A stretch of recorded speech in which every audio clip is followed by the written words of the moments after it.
Hello everyone, let's start hybridization of inorganic molecule. First of all, memorize valence electron.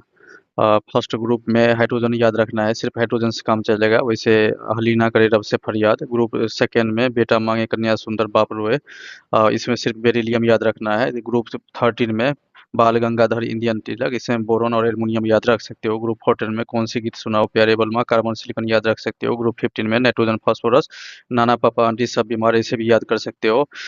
इसमें oxygen sulphur याद रखना है, ओसोजन send telegram by post. Group 17 में chlorine chlorine bromine और iodine याद रखना है, fair clear bro identification at all. Group 18 में helium neon argon krypton xenon radon याद रखना है, her name Arti Kumari जेर, ये सर नेम स्टेप से याद रखना है। अब याद ये रखना है कि shared pair of electron is known as bond pair, while unshared pair of electron is known as lone pair. अगर लोन पेयर और बॉन्ड पेयर का अगर सम जितना होता है तो उसको नंबर ऑफ हाइब्रिड ऑर्बिटल या स्टेरिक नंबर कहा जाता है। हाइब्रिड ऑर्बिटल दो हो तो एसपी हाइब्रिडाइजेशन याद करो, ये एक एस और एक पी दो हाइब्रिड ऑर्बिटल, एक एस और दो पी तीन हाइब्रिड ऑर्बिटल, एक एस और तीन पी चार हाइब्रिड ऑर्बिटल, पांच hybrid orbital, six hybrid orbital, seven hybrid orbital, क्योंकि एक एस तीन पी और तीन डी है तो सेवन हाइब्रिड ऑर्बिटल हो गया। यानी लोन पेयर और बॉन्ड पेयर का अगर सम अगर सेम होगा तो hybridisation will be sp3d3। Example जैसे कुछ है, ये हाइब्रिडाइजेशन मैं एक्सप्लेन करने जा रहा हूँ कि कैसे इसका हाइब्रिडाइजेशन होगा। जैसे इसका हाइब्रिडाइजेशन अगर मान लो ये है, अगर जैसे लाइक XCF6 का हाइब्रिडाइजेशन sp3d3 होता है, sp3d XCO4 का होता है, तो कैसे होता है ये एक्सप्लेन करने जा रहा हूँ। आप इसको देख सकते हो कि एग्जाम्पल पहले ले रहा हूँ BeCl2, तो BeCl2 का देखो, बी बेरिलियम का वैलेंस इलेक्ट्रॉन दो होता है तो ऑब्वियसली क्लोरीन दो बॉन्ड बना लेगा। तो यानी दो इलेक्ट्रॉन था बेरिलियम का, दोनों इलेक्ट्रॉन बॉन्ड में इन्वॉल्व हो गया है, this means share electron of two, यानी एक भी अनशेयर्ड पेयर नहीं बचा, यानी लोन पेयर जीरो।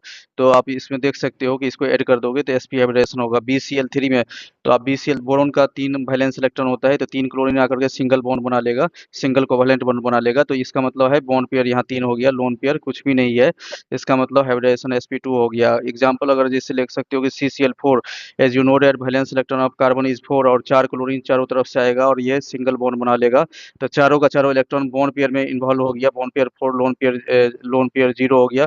इस दोनों को ऐड कर दो, 4 स्टेरिक नंबर, 4 हाइब्रिड ऑर्बिटल, और 4 में जानते हो sp3 एक एस और तीन पी चार, यानी sp3 हाइब्रिडाइजेशन हो गया। उसी तरह से आप CH4 ले सकते हो, CH4 में जानते हो कार्बन का वैलेंस इलेक्ट्रॉन चार होता है, चार तरफ से ये चार हाइड्रोजन आएगा, सिंगल बॉन्ड बना लेगा, और चार सिंगल बॉन्ड मतलब बॉन्ड पेयर चार हो गया, एक भी शेयर पेयर ऑफ इलेक्ट्रॉन नहीं है, इसका मतलब 4 हाइब्रिड ऑर्बिटल यहाँ टोटल हो गया, और hybridisation will be sp3। Example ले सकते हो जैसे कि PCl5, आप जान सकते हो कि फास्फोरस बताया था नाना पापा आंटी सब बीमार, उसमें वैलेंस इलेक्ट्रॉन 5 होता है। तो यहाँ पांच इस तरह से एग्जैक्ट स्ट्रक्चर में नहीं बता रहा हूँ मैं, ये नॉर्मल लुईस स्ट्रक्चर, ये सिंपल स्ट्रक्चर है। तो ये 5 क्लोरीन है, देखो याद करो कि इसमें 5 वैलेंस इलेक्ट्रॉन था और पांचों का पांचों इलेक्ट्रॉन बॉन्ड में फॉर्मेशन में पार्टिसिपेट कर लिया, यानी इसका मतलब है कि बॉन्ड पेयर 5 हो गया और एक भी अनशेयर्ड पेयर ऑफ इलेक्ट्रॉन नहीं है। यानी दो इलेक्ट्रॉन अगर बेरोजगार रहता, अनशेयर्ड रहता, तो उसको लोन पेयर कहते हैं। एक भी यानी पांचों को पांचों इन्वॉल्व है बॉन्ड फॉर्मेशन में, इसका मतलब 5 ऑर्बिटल, 5 हाइब्रिड ऑर्बिटल में sp3d होगा। आप काउंट कर लो ना, एक s और तीन p 4 हो गया और एक d 5 हाइब्रिड ऑर्बिटल, तो sp3 ये हाइब्रिडेशन हो गया। इसका SF4 एग्जांपल ले सकते हो, इसमें लोन पेयर एक आएगा। देखो सल्फर का वैलेंस इलेक्ट्रॉन कितना होता है, ऑब्वियसली 6 होता है, तो सल्फर का वैलेंस इलेक्ट्रॉन कहीं भी अपना मन से भी रख दिया मैंने, अभी एग्जैक्ट स्ट्रक्चर नहीं लिख रहा हूँ, देखो 6 हो गया, तो 6 में कहीं भी मान लो कि फ्लोरीन रख दिया मैंने, फ्लोरीन मान लो रख दिया, ये एग्जैक्ट स्ट्रक्चर नहीं है, बताऊंगा इसका, हालांकि के शेप्ड स्ट्रक्चर होता है, सपोज यहाँ रख दिया, या एग्जैक्ट मान लो कि इसको इसे ड्रॉ कर सकते हो SF4। जैसे अगर मान लो कि SF4 देखो ये SF4 है, और सल्फर का वैलेंस इलेक्ट्रॉन कितना होता है, सल्फर का वैलेंस इलेक्ट्रॉन 6 होता है। तो ये देखो मैंने अपना मन से ऐसे रख दिया कि शेप सीसॉ स्ट्रक्चर बताऊंगा, इसका सीसॉ शेप होता है। देखो यहाँ आप देख सकते हो कि यहाँ एक लोन पेयर बच गया, यानी अनशेयर्ड पेयर ऑफ इलेक्ट्रॉन, यानी पेयर में अनशेयर्ड है दो इलेक्ट्रॉन और चार बॉन्ड में पार्टिसिपेट हो गया, तो SF4 का बॉन्ड पेयर 4 हो गया, लोन पेयर दो नहीं होगा, ध्यान रखो, ये पेयर में पेयर को कंसिडर करेंगे, तो 5 हाइब्रिड ऑर्बिटल, और 5 हाइब्रिड ऑर्बिटल में जानते हो कि hybridisation will be sp3d।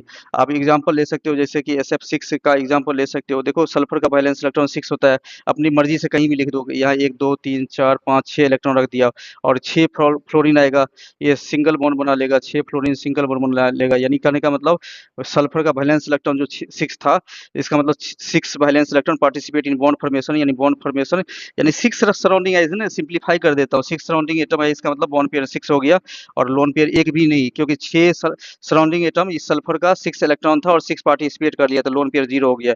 Add कर दो 6 हाइब्रिड ऑर्बिटल और 6 हाइब्रिड ऑर्बिटल हम जानते हो sp3 d2 हाइब्रिडेशन होता है। एग्जांपल ले सकते हो IF7 आयोडीन का जानते हो वैलेंस वैलेंस इलेक्ट्रॉन 7 होता है। अपने मर्जी से कहीं भी इसको कर दो, जैसे 2 3 4 5 6 फ्लोरीन स्ट्रक्चर अभी आप देख सकते हो कि टोटल 7 फ्लोरीन हो गया, यानी आयोडीन का वैलेंस इलेक्ट्रॉन 7 होता है और सातों का सातों वैलेंस इलेक्ट्रॉन इन्वॉल्व है, यानी 7 सराउंडिंग एटम है बॉन्ड 7 सराउंडिंग एटम, तो यानी बॉन्ड पेयर 7 हो गया और एक भी लोन पेयर नहीं है, यानी अनसेड पेयर ऑफ इलेक्ट्रॉन नहीं है। इसका मतलब 7 हाइब्रिड ऑर्बिटल का मतलब हुआ कि sp3 d3 हाइब्रिडेशन होगा। अब कुछ इंपॉर्टेंट कंपाउंड देखने जा रहा हूँ जो काफी आईआईटी और नीट में पूछा जाता है। देखो ClF3, here's keep in the mind that Cl is central atom.